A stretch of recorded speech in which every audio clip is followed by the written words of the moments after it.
Hey guys, I'm Dan Wells. This is Dr. Heather Moore. We're with Total Performance Physical Therapy and Sports Performance Training. We're going to be discussing 5 movements that are going to indicate success in the field of figure skating today. The first one being a single leg stand. Single leg obviously meaning on one leg. Standing just meaning standing in one place. Now, there's a progression to the single leg stand, that being eyes open, staring at one spot, eyes open, looking around, and eyes closed. Eyes closed being the last progression, the most difficult as well. Obviously, eyes open, staring at one spot. You're going to have a nice big chest, knee up at 90 degrees, toes dorsiflexed, pointing towards your knee, staring at one spot, either on the ground in front of you or on the wall ahead of you. Looking around,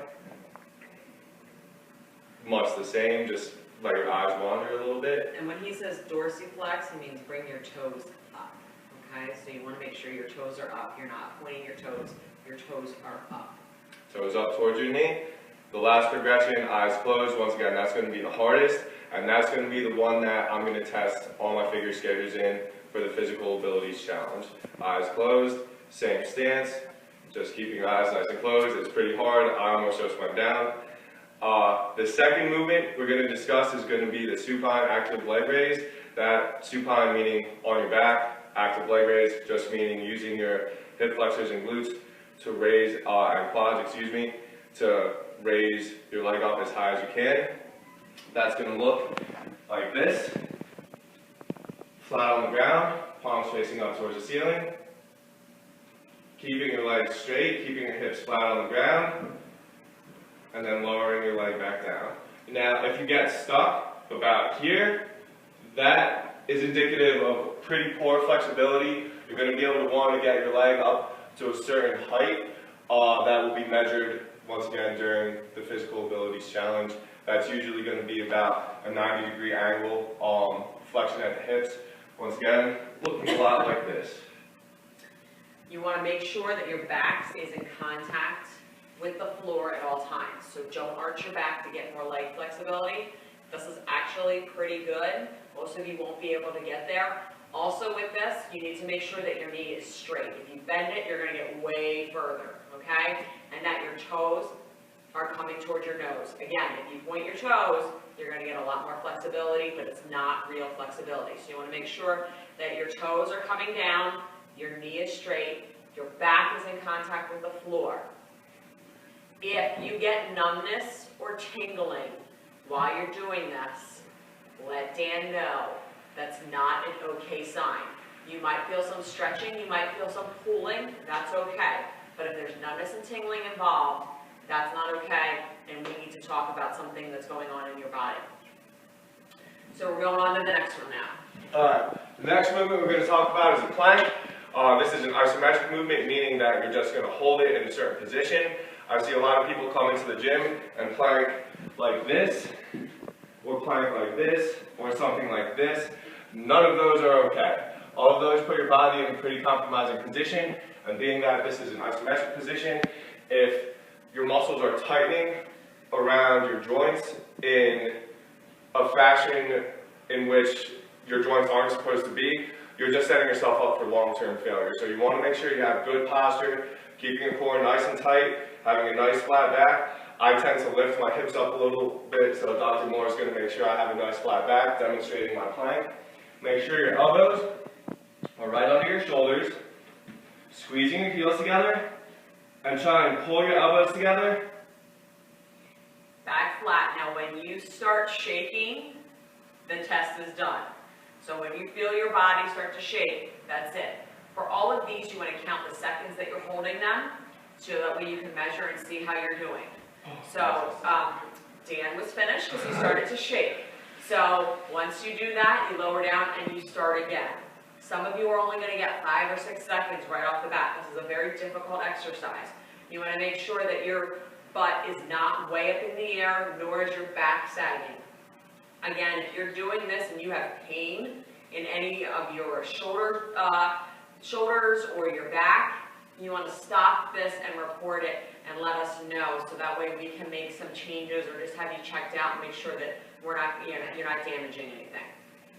Also, something you want to keep in mind with the plank, when you get into that position, keeping your toes pointed towards your knee, elbows under your shoulders. You want to try and pull yourself forward on your elbows and backwards on your toes at the same time. So essentially try and meet your elbows and your toes together in the middle. That's going to force you to have a full contraction through your entire abdominals. Once again, looking a lot like this, hopefully. Flat back, okay? Everything's nice and straight. So you should do this in front of a mirror, all right? This part will start to sag as you get tired, all right? This is where you really want to concentrate on holding everything up. All right. The next one we're going to talk about is going to be push-ups. So now for push-ups, same thing in a plank, all right? So you want to watch your back. You want to make sure there's no pain when you do a push-up. And you also want to make sure that you're using a range of motion that is effective for you. This is not a push-up, okay? This is not a push-up. But in order to do a push-up, you don't have to go chest to the floor.